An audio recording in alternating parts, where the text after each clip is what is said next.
एक बड़ी खबर आपको बताते हैं। अमेरिका के 50% वाले ट्रेड टैरिफ पर भारत ने दो टूक जवाब दिया है। आज तक के मंच पर वाणिज्य मंत्री पीयूष गोयल ने कहा है कि भारत ने इनसे निपटने के लिए पहले ही उपाय कर लिए।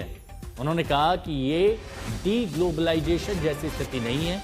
पीयूष गोयल ने कहा कि मुझे पूरा विश्वास है कि भारत इस साल पिछले साल की तुलना में अधिक ट्रेड करेगा। यानी पहले से भारत की तैयारी की गई थी इससे निपटने के लिए।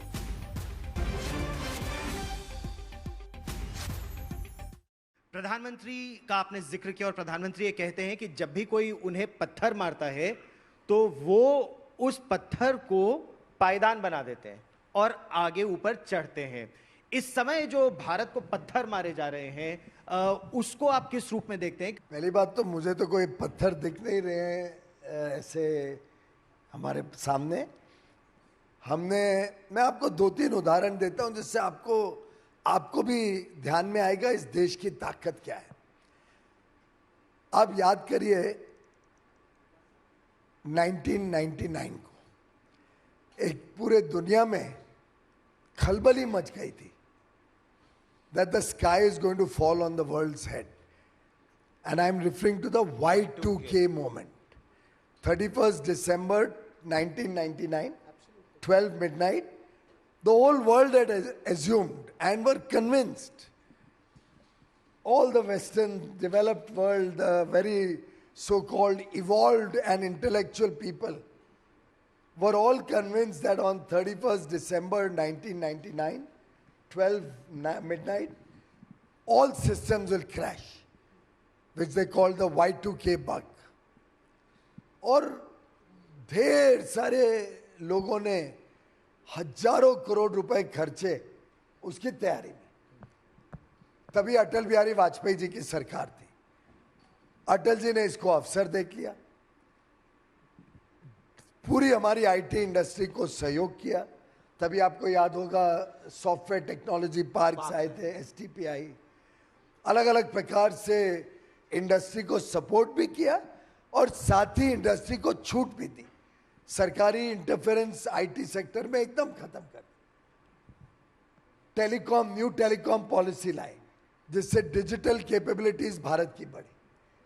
और उसके बाद कुछ होना तो था नहीं। भारत के लोग तो समझदार हैं। हमने ऐसे कई मिलेनियम देखे हैं चेंज होते। हमारा इतिहास तो हजारों साल का है। तो भारत में किसको चिंता नहीं थी, पर हमको अवसर मिल गया।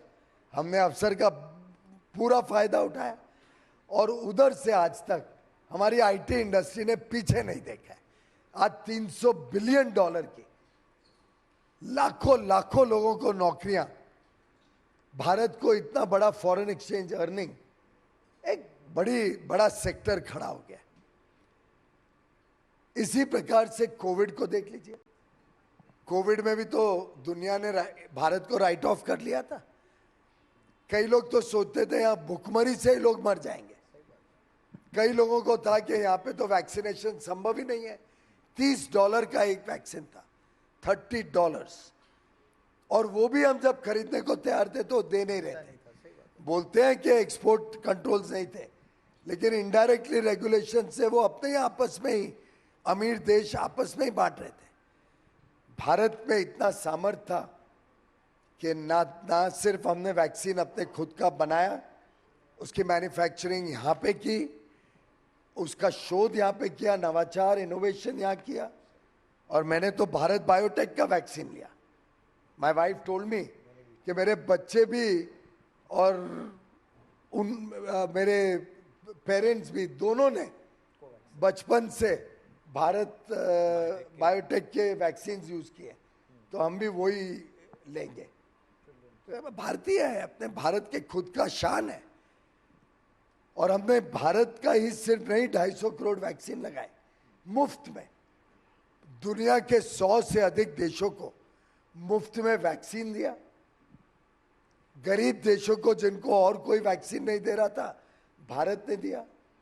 दुनिया में लोग, और ये मैं आई विटनेस अकाउंट्स बता रहा हूं, न्यूयॉर्क जैसे शहर में डिपार्टमेंट स्टोर्स वैंडलाइज हो रहे थे।